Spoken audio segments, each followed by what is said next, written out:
3 years ago this month, a fire at a Baldwinsville apartment complex took the life of a 54-year-old man. In his first call to 911 just after 2 in the morning, Larry Gillette said he was having problems breathing, but the fire quickly escalated.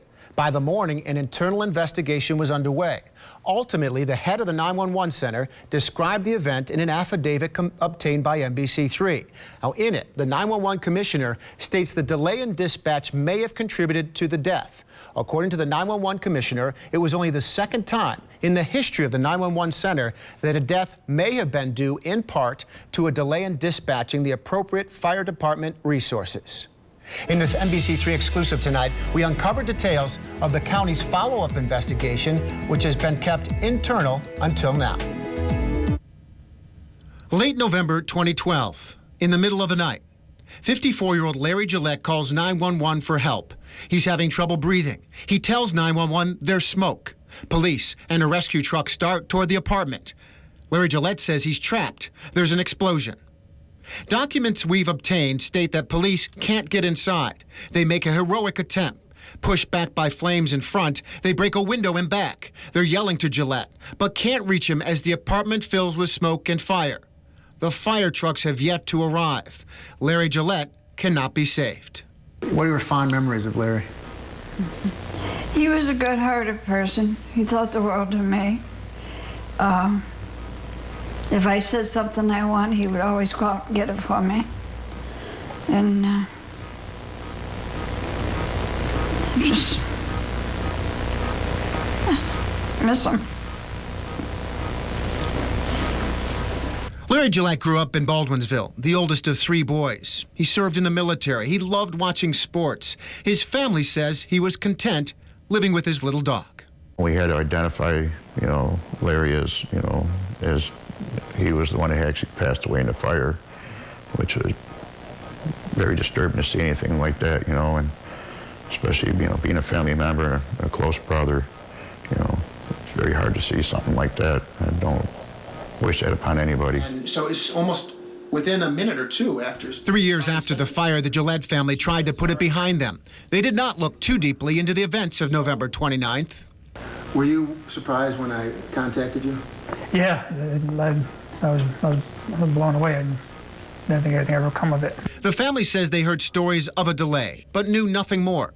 It wasn't until we called and revealed the results of the internal investigation done by the commissioner of 911 that anyone told the Gillettes there had been a delay of nearly 5 minutes in dispatching the Baldwinsville Fire Department.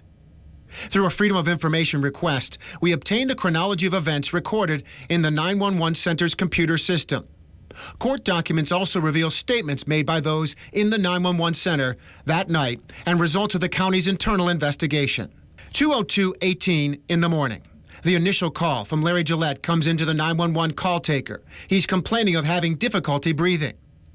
At 2:03:16, the Onondaga County Fire Dispatcher at the 911 center sends out the Baldwinsville Rescue only. At 2:03:38, Gillette tells 911 there's smoke. At 2:03:44, the call is upgraded to residential fire by the call taker. The documents NBC3 obtained show the fire dispatcher did not act at that time to send the Baldwinsville fire trucks. At 2:03:56, Gillette says he's trapped. Then at 2:07:53, the 911 call taker hears a loud noise and an alarm. In her statement to investigators, the call taker says Gillette told her something had exploded. Something was on fire. At 2:08:20, police arrive on the scene and report heavy fire from Larry Gillette's second-floor apartment. At 2:08:38, the county dispatcher calls out the Baldwinsville Fire Department to go to the scene. According to the internal investigation, from the time the 911 center upgrades the event to a residential fire at 2:03:44, it's 4 minutes and 54 seconds before fire engines are dispatched to Larry Gillette's apartment. Due to the significance of this event, a fatality which may have been due in part to a delay in dispatching the appropriate fire department resources. In a sworn affidavit, the 911 commissioner states in the history of 911, there is only one other incident that resulted in a fatality where the delay in dispatch may have contributed to the outcome. What's your impression of how, now that you've seen these documents that show there was this 5-minute delay, what was your feeling when you heard that news and have seen that? Anger. you know, something definitely went wrong. Just, there's a lot of anger. Over losing a brother who might have been saved. What do you think about hearing about this delay that we've been talking about? What's your impression? I always thought there was something wrong. In my heart, I thought there was something that wasn't right. What about the fire dispatcher who was the focus of the 911 Center internal investigation? Well, according to documents, Mary Beth Pizarris is an experienced dispatcher, an 18-year employee of the 911 Center. The county's investigation reveals she continues to assert that she acted appropriately and would not do anything differently. In the 911 Commissioner, William Bliley's affidavit, he says, quote, the dispatcher shirked her responsibility, betrayed the public, and compromised the credibility and the integrity of the center. Court documents show Pizarris has made several statements about her actions that night. She wrote, my actions were within guidelines for dispatching a fire call. Now, I spoke with her over the phone just the other day. She declined to do an interview on the advice of her attorney. We made several attempts over the last 8 months through the Freedom of Information Act to obtain the 911 dispatch recordings. All of our requests have been denied by Onondaga County. Tonight on NBC3 News at 11, we'll tell you if any action was taken against Pizarris and how she has taken several avenues to show how she believes she's being unfairly treated by Onondaga County. The Gillette family will also tell us whether they think the dispatcher should still be on the job. That's coming up tonight at 11. And that was going to be my question. Is she still on the job right now? She's working. She went in the other day, working overtime. She's still there, and she has every right to be. Nobody's said otherwise. All right. Well, really interesting story, and of course, you know, we feel horrible for that family that lost a loved one. They certainly are feeling the pain from it, that's for sure. Matt, thank you. Continuing coverage right now of the terror in Paris. According to an autopsy report from the Onondaga County Medical Examiner given to his family, Larry Gillette died from smoke inhalation while trapped in a fire in his apartment 3 years ago this month. Now, according to 911 Commissioner William Bliley, it's only the second time in the history of the 911 call center that a dispatch delay may have contributed to the death of a person in a fire. Tonight, we focus on the investigation, the agency action taken against the dispatcher, and Onondaga County keeping the results of this internal findings to itself. A call to 911 of difficulty breathing turned into a fire call 86 seconds later.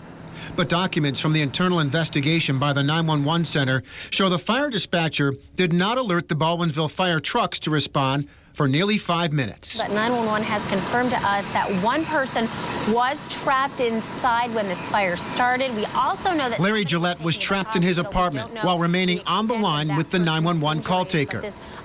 The call taker interacts directly with the person in trouble. She then sends messages and notes via a computer-assisted dispatch system to dispatchers who send out police, ambulance, and fire.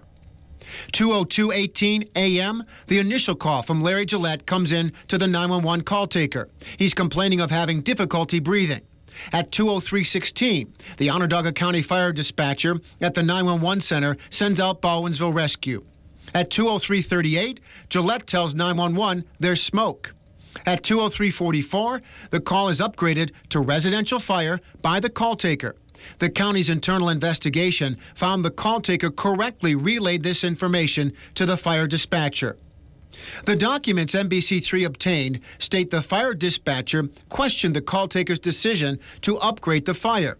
Documents show the dispatcher did not send Baldwinsville fire trucks until after there was an explosion, an alarm was heard, and police saw fire coming out of the windows of the apartment. From the time the 911 Center upgrades the event to a residential fire at 2:03:44, it's 4 minutes and 54 seconds before fire engines are dispatched to Larry Gillette's apartment. Should have been handled a little bit better, dispatched quicker, you know. Ambulance got there, police got there. There was nothing they could do besides, you know, break a window out on the second floor with a police baton and, you know, hopefully, you know, to get him to, you know, exit the apartment. But again, with his health, and there was no way he could jump out of that window.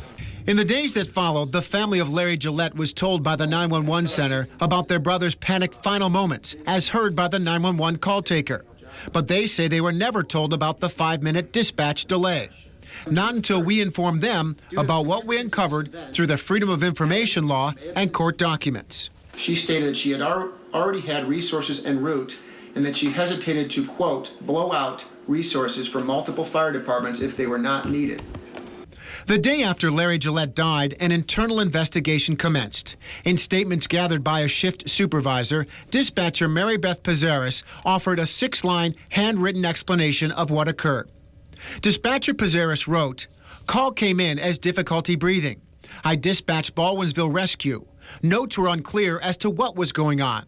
Sent a technical assistant over to call taker to see what was going on. Then I saw the note of alarm going off, so I sent the response for a structure fire. Then I left for the night." According to the county's internal report, the call taker's notes were not confusing in light of the training provided in regard to fires. The 911 commissioner completed the internal investigation by December of 2013, 1 year later. The Gillette family knew nothing of it until we told them what we uncovered. Did you or anybody in your family get a call or any notification from Onondaga County since that fire? No, nothing. Absolutely nothing. Do you think you should have been informed of their investigation and what it found? Should have. We should have. We should have been informed that, again, something went wrong. Something went wrong. The specifics of each moment where department policy was violated are included in the written reprimand given to dispatcher Pizarris. It details the moments when smoke, alarms, an explosion, and fire should have led to an upgrade of the alarm by activating the Baldwinsville Fire Department. Dispatcher Pizarris is offered an opportunity to improve her conduct or face further disciplinary action, including discharge. Both the internal investigation and her written reprimand state Dispatcher Pizarris should receive retraining. As of August of this year, Pizarris stated in court papers she had not received that training. She's still on the job today. Now that you've seen some of the documents involved, what's your impression of what we know happened that night, or at least as much as we do know? This definitely, now that you show me the documentation, definitely I can see that there was that 5-minute delay, and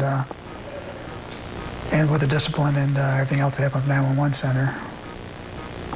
Should somebody get fired over it?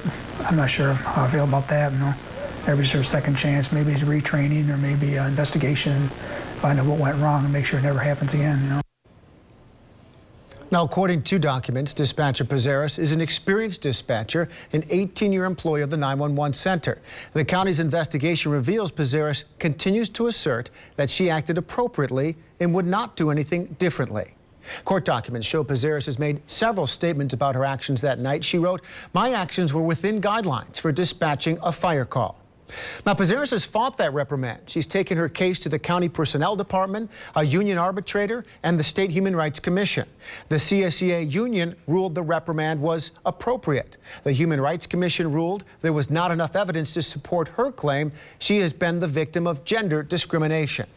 She currently has a federal lawsuit against Onondaga County, claiming her written reprimand was given as retaliation for her claims of being unfairly punished and the existence of a hostile workplace. We contacted Pizarris. She declined to do an interview for this story. Now, the 911 commissioner also gave a verbal warning to the dispatcher's supervisor for not recognizing that night and commencing further investigation. You've not heard any of the dispatches that occurred the night of the story, even though they are recorded. We began asking for copies of the 911 recordings through the Freedom of Information requests more than 8 months ago. Onondaga County has denied our requests each time. Good evening, I'm Matt Mulcahy. Our top story tonight at 6, we have new information in our exclusive reporting about a 911 dispatch delay in a fatal fire 3 years ago. Last month, we told you about the death of 54-year-old Larry Gillette in the Conifer Drive apartment fire in Baldwinsville, November of 2012. A delay in sending out the full Baldwinsville Fire Department led to a year-long internal investigation by the Onondaga County 911 Communications Department. In an affidavit, the 911 commissioner states the delay in dispatch may have contributed to Gillette's death. According to the 911 commissioner, it was only the second time in the history of the 911 center that a death may have been due in part to a delay in dispatching the appropriate fire department resources. The results of the 911 investigation remained undisclosed until we utilized the Freedom of Information law and court documents to obtain them. Well, new tonight, we have obtained the recording of the 911 call for help made by Larry Gillette that night 3 years ago. We want to warn you, the call is intense and difficult to hear as Gillette tries to explain what's going on in his burning apartment. Mobile 911, Jennifer, where is your emergency? Yes. Oh, what can I help you with? I'm having trouble breathing. That's the first communication between the 911 call taker and Larry Gillette just after 2:02 in the morning. Are you having any chest pain, anything like that, or just trouble breathing? Trouble breathing. The call taker is probing to learn more about Gillette's condition. Documents we obtained through the Freedom of Information law show the call taker has tagged this a difficult breathing call. Dispatchers start police and a rescue truck to Gillette's apartment. Are you having trouble trying to say a full sentence?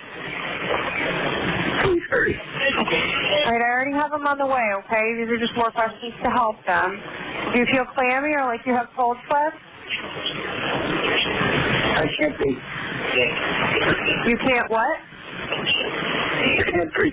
As the call hits the 1-minute mark, Gillette's concern is clear. The reason for his distress is not until... Do you feel like you have cold sweats?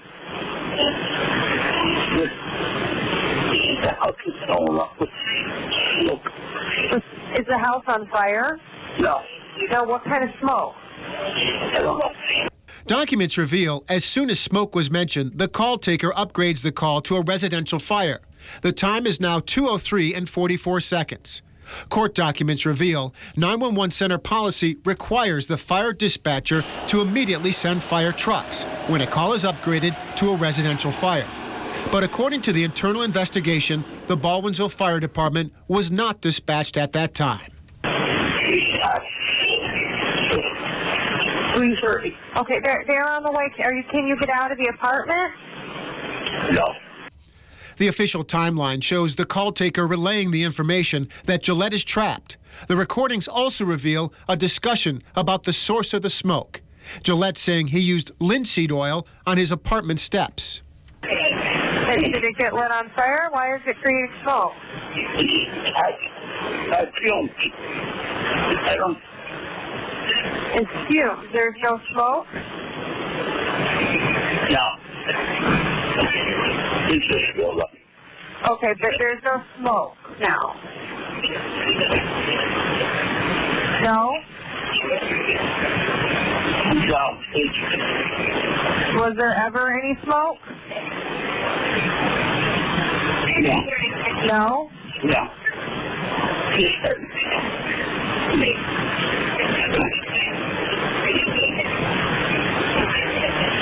Please hurry. Okay, they're on the way, okay? The internal investigation shows 4 minutes and 9 seconds after the upgrade to a residential fire, the fire trucks have yet to be called out. And then... Sir, what's that? Sir, why is an alarm going off? Something just blew up. What blew up?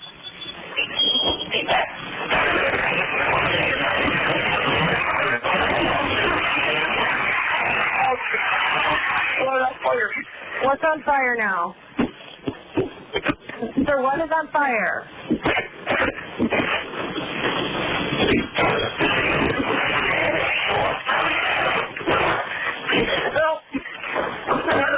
What's on fire?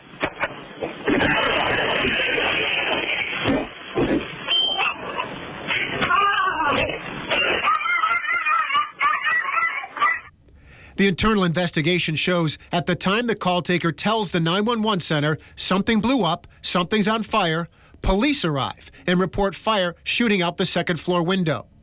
The timeline from the investigation shows nearly 5 minutes after the call was designated a residential fire, the dispatcher alerts the Baldwinsville Fire Department.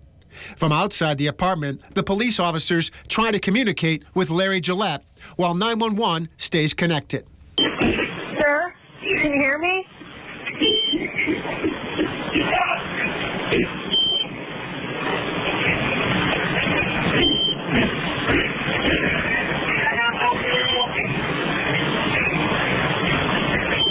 Oh, sir, where are you upstairs? What side of the building?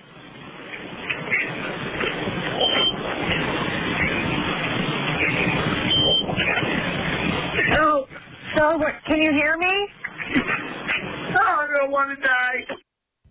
A sheriff's deputy and Baldwinsville police officer valiantly tried to enter the burning apartment. 5 minutes and 20 seconds after the fire dispatch went out, the first firefighters arrived and tried to save the life of Larry Gillette. We notified the family of Larry Gillette in advance that we'd be airing some of that 911 call he made. The words you heard were not his last. It goes on for some time longer. We did not air the entire call, choosing to focus on the critical moments of the timeline. Now, the call taker you hear interacting with Larry Gillette was commended in the 911 internal investigation for the way she handled that call. The dispatcher was disciplined for her actions with a written reprimand. Court documents show, although she says she has not been retrained about how to handle such a call, she has made several statements defending her actions, saying this. She wrote, "My actions were within guidelines for dispatching a fire call. In fact, I talked with her late this afternoon on the phone where she reiterated, I did the best to my ability that day with the information that the call taker gave me."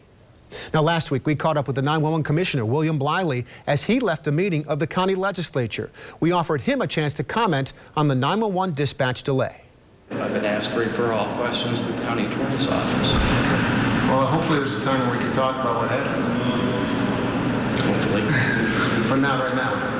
Well, as I said, we have to refer all questions to the county attorney's office. You can't talk about what's in the investigation? I just answered the question, Matt. Everything has to go through the county attorney's office. Okay. Good enough. Thank you. Appreciate it. The Baldwinsville Fire Department led the firefighting effort that night. They did not learn of the dispatch delay until we told them about it last month. Now tonight on NBC3 News at 11, we have an exclusive interview with the Baldwinsville Fire Chiefs. They talk about whether they think they could have saved Larry Gillette's life had they been dispatched sooner. To watch our original reports on the 911 dispatch delay that aired in November, and to get more background on the story, including a look at some of the key documents we've obtained from the internal investigation, go to cnycentral.com. This is NBC3 News at 11. Good evening, I'm Matt Mulcahy. We have new information tonight on our exclusive reporting of the 911 dispatch delay in a deadly fire in Baldwinsville 3 years ago. That's the fire that took the life of 54-year-old Larry Gillette at the Conifer Village Apartments, November 29, 2012. An internal investigation done by the 911 commissioner. It determined a nearly 5-minute delay in dispatching the fire department may have contributed in part to the death of Gillette. It's the second time this has happened in the history of the 911 center. Well, for the first time tonight, we're hearing from the Baldwinsville Fire Department about what they encountered that night. They're concerned there was something wrong regarding the circumstances of the fire, and what they say is their frustration that they were never informed of the results of the internal investigation done by the 911 commissioner.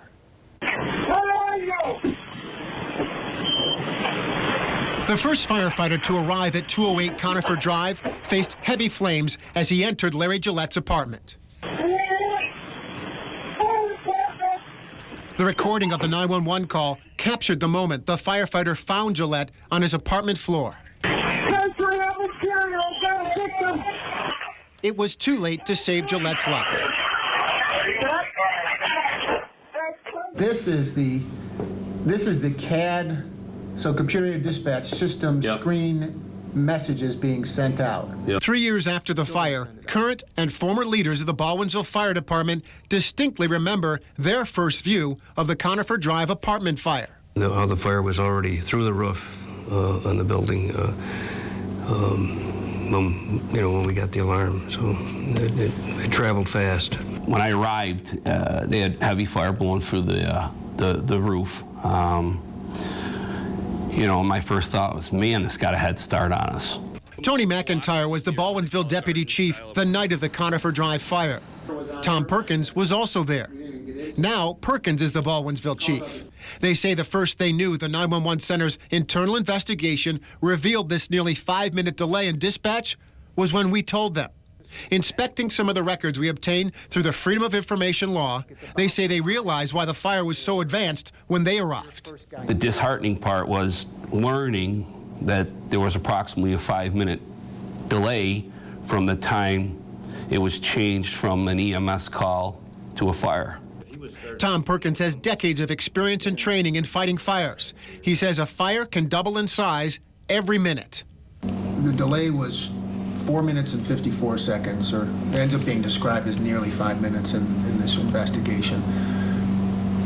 What is 5 minutes to me is, oh, I'm late for lunch, or I'm going to miss my dinner. But with a fire, describe for me what 5 minutes means. In my opinion, 5 minutes means a difference between life and death. As we step through the timeline of the internal investigation, former Chief McIntyre pinpoints the moment when the call taker upgraded the call to a residential fire. That's when Larry Gillette described his apartment as filling with smoke. It was 2:03:44 a.m. The house is all up with smoke. Is the house on fire? No. No, what kind of smoke? I don't know. Quite frankly, there's not a day that goes by that I don't think about it. You know, I know the fire department and the assistant chief went above and beyond that day, and unfortunately, the amount of fire that we had, the gentleman succumbed to that. In the days following the fire, Baldwinsville Fire Department leadership says it met with the 911 commissioner. They were told an internal investigation would determine whether there was a delay in dispatch. The department was not told about the commissioner's conclusion, as he wrote in an affidavit that the delay in dispatch may have, in part, contributed to the deadly outcome. I wasn't surprised as what you found. What I'm surprised is we weren't notified. I can understand why myself and the current chief, or the past chief, didn't get notified, but I was honestly shocked that our current administration didn't get notified. I just don't understand that. Does it seem like now in the position that you are in that the call you should be getting about a delay in dispatch should be coming from a reporter 3 years later? No, it doesn't. The Baldwinsville firefighters tell me they wish they had back every second of that 4-minute, 54-second delay. They say they would have appreciated even a minute or two sooner. That will make all the difference in the world. You know, I cannot speculate that he would have lived or died that night, but I can tell you we'd have a hell of a lot better of a shot than the delay. The 911 Center investigation has led to some changes in the written policy for dispatch protocol for fires. Among other clarifying changes, the new policy states the dispatcher must act on the side of life safety in dispatching events. In any emergency situation where there's conflicting information, the dispatcher shall select and dispatch based on the most serious potential presented and shall inform responding units of the conflicting information and updated information as received. One of the comments that the dispatcher made in one of the statements she made was that she said she didn't want to blow out, with quotes, a full mutual aid response if she didn't think it was necessary. Not her call. That's my call.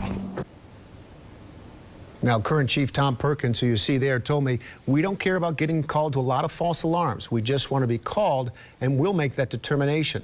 Don't determine for us, we'll decide. Well, I did talk today with a dispatcher at the center of the investigation. She had a different view of the actions of the Baldwinsville Fire Department that night. She says someone should have responded to the rescue call for difficulty breathing before the call had to be upgraded to the residential fire. She said nobody went, nobody took responsibility from the Baldwinsville Fire Department. She also said, I did the best to my ability that day with the information that the call taker gave me. The dispatcher has taken her case to the County Personnel Department, a union arbitrator, and the State Human Rights Commission. The CSEA union ruled the reprimand was appropriate. The Human Rights Commission ruled there was not enough evidence to support her claim that she's the victim of gender discrimination. Now, she told me today she's never received any additional training, despite that being a condition of her written reprimand, and she remains on the job. Last week, I caught up with 911 Commissioner William Bliley at a county legislature meeting. He asked that we refer all our questions to the county attorney's office. To watch our original reports on the 911 dispatch delay that aired in November, and to get more background on the story, including a look at some of the key documents we obtained from the internal investigation, go to cnycentral.com.